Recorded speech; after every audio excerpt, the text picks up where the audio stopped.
اعوذ باللہ من الشیطان الرجیم بسم اللہ الرحمن الرحیم۔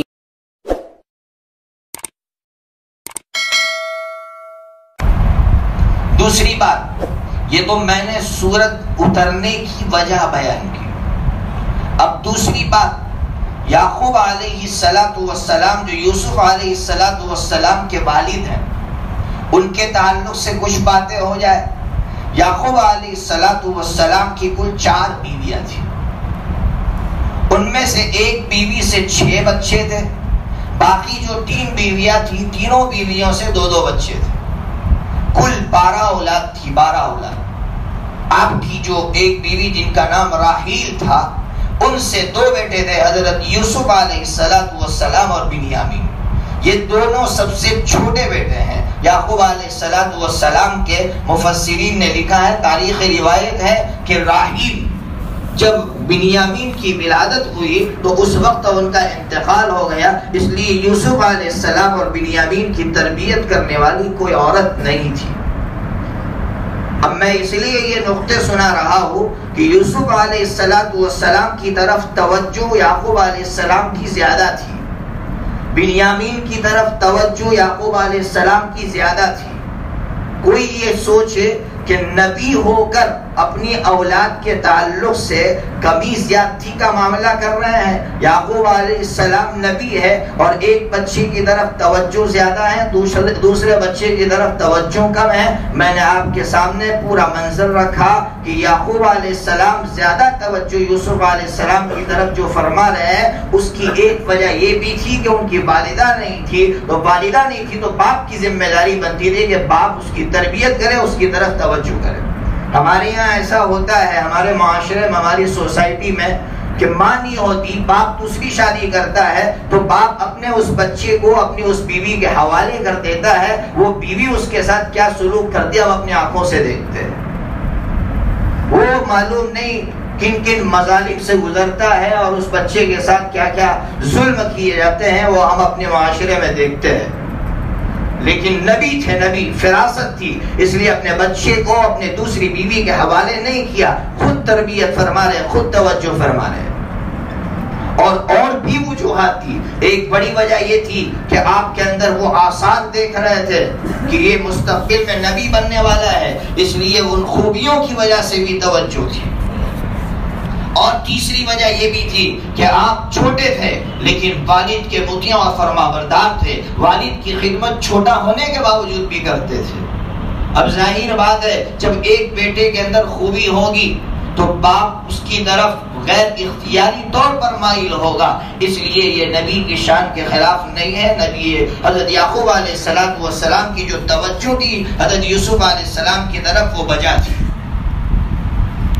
یہاں ایک مسئلہ سن لو کہ بہت سی مرتبہ باپ کی توجہ کسی کی طرف زیادہ ہوتی ہے، یا باپ کسی لڑکے کے ساتھ اچھا سلوک کرتا ہے تو لڑکے آتے ہیں ہمارے پاس مسئلہ پوچھنے کے لیے، مولوی صاحب میرا باپ ظلم کر رہا ہے۔ کیا ظلم کر رہا ہے؟ کہ اس بھائی کو زیادہ دے رہا ہے اور مجھے کم دے رہا ہے۔ یہ مسائل ہمارے یہاں بہت آتے ہیں۔ تو اگر یہ مسئلہ پوچھنے کے لیے لڑکا آتا ہے تو میں لڑکوں سے یہ کہتا ہوں کہ تیرا باپ اگر تجھے پھوٹی کوڑی بھی نہ دے تب بھی تیرے باپ نے تیرے ساتھ انصاف کیا ہے۔ تجھے بولنے کا حق نہیں ہے، باپ کے تعلق سے فتویٰ پوچھنے کے لیے آیا ہے کہ میرے باپ نے ظلم کیا ہے، تجھے حق نہیں پہنچتا ہے کہ تو باپ کے تعلق سے یہاں کر مسئلہ پوچھے۔ تیرے باپ نے تجھے بڑا کیا اور تیرے ساتھ یہ احسان کیا ہے، تجھے حق ہی نہیں پہنچتا کہ تو اس تعلق سے فتویٰ پوچھے۔ ہاں اگر باپ پوچھنے کے لیے آتا ہے یا باپ بعد میں ملتا ہے تو باپ سے تحقیق کرتا ہوں میں، بھائی اس طرح کی بات آئی تھی، کیا آپ نے اپنے بچوں کے ساتھ اس طرح کا سلوک کیا ہے؟ اگر باپ کہتا ہے کہ مولوی صاحب وجوہات تھی، ان وجوہات کی بنیاد پر ان خوبیوں کی بنیاد پر میں نے اپنے اس بچے کے ساتھ یہ سلوک کیا تو ٹھیک ہے، باپ نے صحیح کیا ہے، کسی کو بولنے کا حق نہیں ہے۔ لیکن اگر کوئی وجہ نہیں ہے، بغیر کسی وجہ کے، بس بیوی کے کہنے پر کسی جو ہے ایسی غیر شرعی وجہ کے جو ہے اس نے کسی بچے کو زیادہ دے دیا ہے، تو میں باپ سے کہا کرتا ہوں کہ نہیں، یہ ظلم ہو رہا ہے، آپ اپنے اولاد کے ساتھ برابر کا سلوک کیجیے۔ یہ سمجھنے کی ضرورت ہے۔ باپ مسئلہ پوچھنے آئے گا تو اس کا جواب الگ ہوگا، بیٹا مسئلہ پوچھنے آئے گا جواب الگ ہوگا۔ لوگ کہتے ہیں مولوی صاحب بھی الگ الگ فتوے دیتے ہیں، میں پوچھنے گیا تھا الگ مسئلہ بتلایا، میرا باپ پوچھنے گیا تو مسئلہ الگ بتلایا، مسئلہ الگ ہی ہو جاتا ہے، پوچھنے والا بدل جاوے تو بہرحال یعقوب علیہ السلام جو اپنے بیٹے کی طرف توجہ فرما رہے ہیں، جو سلوک فرما رہے ہیں، اس کی وجوہات تھی۔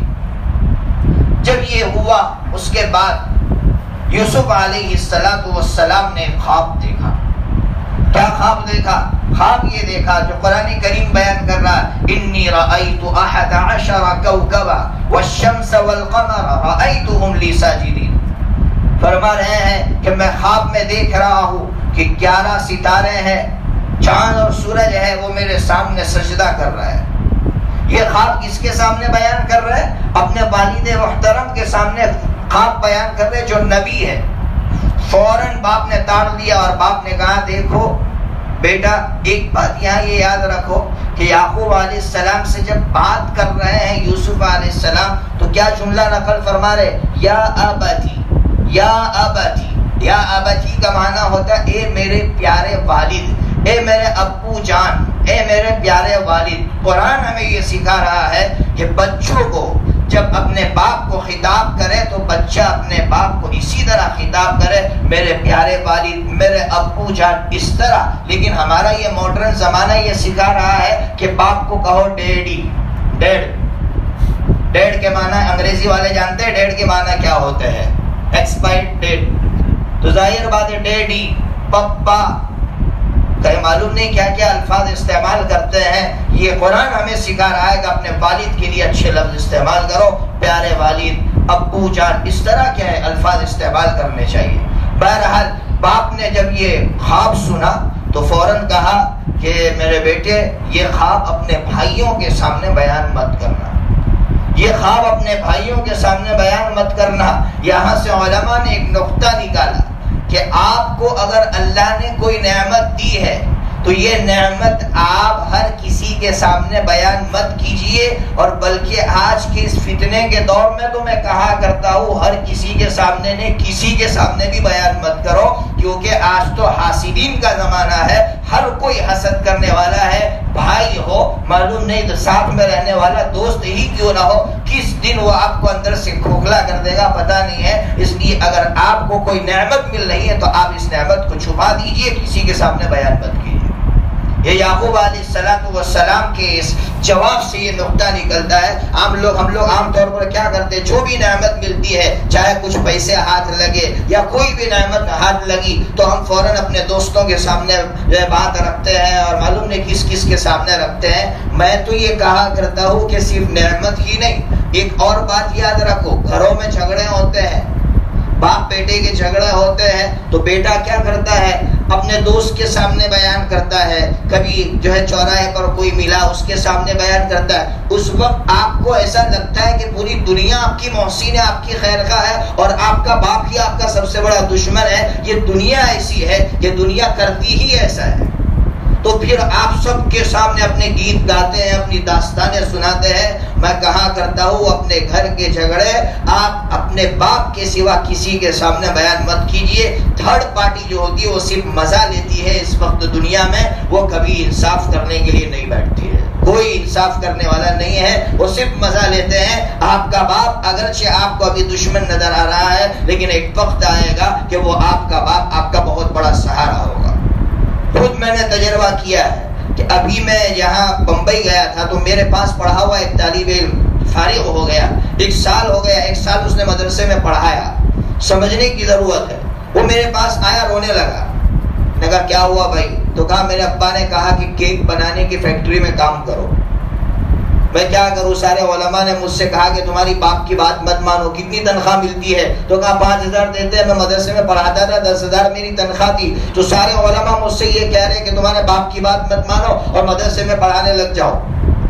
کیا کروں؟ میں پریشان ہوں. میں نے کہا کہ تمہارے باپ کی بات مانو, تمہارا باپ جو کہہ رہا وہ کرو. اب وہ جب جانے لگا میں نے اس کو واپس بلایا. میں نے کہا بھائی تمہارے ابا کیا کرتے ہیں؟ میں نے پہلے نہیں پوچھا. تو انہوں نے کہا میرے ابا ایک جگہ ملازمت کرتے, نوکری کرتے. میں نے کہا کہاں؟ تو کہا کہ وہ کیک کی دکان ہے, اس میں ملازمت کرتے ہیں. میں نے کہا اب سمجھ میں آیا کہ تیرے باپ کی سوچ کتنی بلند ہے کہ تیرا باپ یہ چاہتا ہے کہ میں بھی ملازمت کر رہا ہوں, کل میرا بیٹا بھی معلوم نہیں کہاں زندگی گزارے گا. میں چاہتا ہوں کہ اپنے بیٹے کو اس کے پیروں پر کھڑا کر دو, اس کے لیے میں خود بھی مضبوط ہو جاؤں. اس کے لیے بیٹے کو اس نے لگایا. پھر تمہارا باپ خود تم سے کہے گا کہ بیٹا میں بھی مضبوط ہو گیا, تم بھی مضبوط ہو گئے, اور جاؤ تم للہ پڑھاؤ, للہ پڑھاؤ, بغیر تنخواہ کے پڑھاؤ. اب آپ سمجھ رہے ہیں کہ دنیا کیا مشورے دیتی ہے اور جو ہے باپ کیا مشورہ دیتا ہے. لیکن باپ کے مشورے بچوں کو اچھے نہیں لگتے ہیں. یا نوجوان بیٹھے ہوئے, میں نوجوانوں سے خاص طور پر کہہ رہا ہوں. بہرحال ایک نقطہ سمجھ میں آیا کہ حاسد کے سامنے نعمت کو چھپانا چاہیے. اب یہاں اور ایک بات سمجھیے, خواب کی کیا حیثیت ہے اسلام میں. چونکہ ہمارے یہاں جب بھی فون آتے ہیں مولوی صاحب میں نے آج ایک خواب دیکھا. اچھا کیا دیکھا؟ وہ دیکھا. جب بھی آپ فون اٹھائیں گے تو ایک ہی بات ہوگی, خواب دیکھا. اور عورتوں کا فون آوے تو اس میں تو خواب کے سوا اور کچھ ہوتا ہی نہیں ہے. تو اب کیا ہے خواب کی حیثیت؟ تو میں تو چونکہ خواب کی تعبیر نہیں جانتا ہوں, میں تو اس سلسلے میں کوئی جھجک محسوس نہیں کرتا ہوں کہ میں خواب کی تعبیر جانتا ہوں اور پھر الٹ پلٹ تعبیر بتلا دوں. میں خواب کی تعبیر جانتا نہیں ہوں. کوئی مجھ سے خواب بیان کرتا ہے تو میں صاف کہتا ہوں بھائی خواب کی تعبیر نہیں جانتا ہوں. اچھا خواب نظر آ رہا ہے تو کیا کرو بھائی, 2 رکعت جو ہے شکرانی کی پڑھ دو, بہت ہے. اور اگر ایسا لگ رہا ہے ڈینجر خواب ہے تو کہتا ہوں بھائی صلاۃ التوبہ پڑھ اور توبہ کر, اللہ سے معافی مانگ. بس اس کے سوا اور کچھ آتا نہیں ہے مجھے. میں تو خواب کی تعبیر, اس لیے کہ خواب کی تعبیر کا مسئلہ بڑا ڈینجر ہے. ابن سیرین رحمۃ اللہ علیہ جو ہے بیٹھے ہوئے اپنے سبق میں, ایک صاحب آئے اور جو ہے خواب بیان کرنے لگے کہ حضرت میں نے خواب میں جو ہے آگ دیکھی. تو کہا جاؤ بہت نفع ہوگا. دوسرا آیا, اس نے کہا حضرت میں نے خواب میں آگ دیکھی. کہا جاؤ بہت نقصان ہوگا. اب طلبہ بیٹھے ہوئے دیکھا حضرت یہ کیا ہے, خواب ایک ہی ہے اور آپ کہہ رہے ہیں کہ بہت نفع ہوگا اور آپ دوسرے کو کہہ رہے بہت نقصان ہوگا. تو حضرت نے کہا اس نے ٹھنڈی میں خواب دیکھا تھا, ٹھنڈی میں آگ مفید ہوتی ہے, اور اس نے گرمی میں آگ دیکھی تھی, گرمی میں آگ مضر ہوتی ہے. تو آپ اندازہ لگائیے خواب کی تعبیر کا مسئلہ کتنا باریک ہے. خواب کس تناظر میں دیکھا جا رہا ہے اس کے مطابق خواب کی تعبیر بتلائی جاتی ہے. ایک ہی شخص خواب میں دیکھتا ہے کہ میرے پیروں میں بیڑی. تو اب ظاہر بات ہے کسی کو خواب کی تعبیر دے رہے کہ آپ دین پر جمے رہیں گے, اور کسی کو خواب کی تعبیر دے دے کہ تم ڈنڈے کھاؤ گے. اب ایک ہی خواب ہے لیکن تعبیر الگ الگ ہے. یہ در حقیقت ایک ایسا باریک فن ہے. اس لیے میرے بھائیوں خواب کی تعبیروں کے چکر میں مت رہو. اگر اچھا خواب آتا ہے اللہ کا شکریہ ادا کرو, اور برا خواب آپ کو نظر آ رہا ہے تو صلاۃ التوبہ پڑھ کے اللہ سے معافی مانگو. اور کوئی خواب کا ماہر ہو اس کے سامنے بیان کرو, کیونکہ نبی پاک صلی اللہ علیہ وسلم نے خود ترمذی شریف میں فرمایا کہ خواب ہر کسی کے سامنے بھی بیان مت کرو. جو خواب کی سچی تعبیر جانتا ہو اسی کے سامنے بیان کرو, کہ ہر کسی کے سامنے خواب بیان مت کرو. تو بہرحال خواب کے تعلق سے ہمارے یہاں بہت افراد تفرید ہے. اس سلسلے میں حضرت مفتی تقی صاحب دامت برکاتہم کی کتاب اسلام اور ہماری زندگی, حضرت نے تفصیل سے بات لکھی ہے. اگر کوئی شوقین ہو, کوئی شوق رکھتا ہو تو وہ خواب کے تعلق سے اس کو پڑھ سکتا ہے. بہرحال میں نے خلاصہ آپ کے سامنے ذکر کیا. اللہ تبارک و تعالیٰ سے دعا کرتے ہیں کہ اللہ تبارک و تعالیٰ آج کا جو ہمارا اجلاس ہے اس کی جو بنیادی نقطے تھے, پوائنٹس تھے, اس کو محفوظ کر کے اس پر عمل کرنے کی توفیق عطا فرمائے. وآخر دعوانا ان الحمدللہ رب العالمین. اب 2-3 مسائل روزے کے تعلق سے سن لو. ایک مسئلہ, سحری کھانے کے بعد دانتوں میں کھائی ہوئی چیز پھنس جاتی ہے بہت سی مرتبہ. اب یہ جو کھائی ہوئی چیز ہے اس کو وہ نگل گیا نکال کر, تو اب دیکھنا یہ ہے کہ وہ چنا جو ہوتا ہے اس کی مقدار سے کم ہے وہ چیز. اگر اس کی مقدار سے کم ہے تو اس کا روزہ نہیں ٹوٹا, اور اگر وہ چیز چنے کی مقدار یا اس سے بڑی تھی تو اس کا روزہ ٹوٹ جائے گا. ایک مسئلہ. دوسرا مسئلہ, یہ سرما جو لگاتے ہیں رمضان کے مہینے میں، تو سرما لگا سکتے ہیں یا نہیں لگا سکتے؟ روزے کی حالت میں کوئی سرما لگانا چاہے سرما بھی لگا سکتا ہے، آنکھوں میں دوائی ڈالنا چاہے تو دوائی بھی ڈال سکتا ہے، سر میں تیل کی مالش کرنا چاہے تو تیل کی مالش بھی کر سکتا ہے، اور اگر ٹھنڈک حاصل کرنے کے لیے غسل کر رہا ہے تو غسل بھی کر سکتا ہے۔ اس کی وجہ سے روزہ فاسد ہونے والا نہیں ہے۔ اللہ تبارک و تعالی عمل کی توفیق عطا فرمائے۔ وآخر دعوانا ان الحمدللہ رب العالمین۔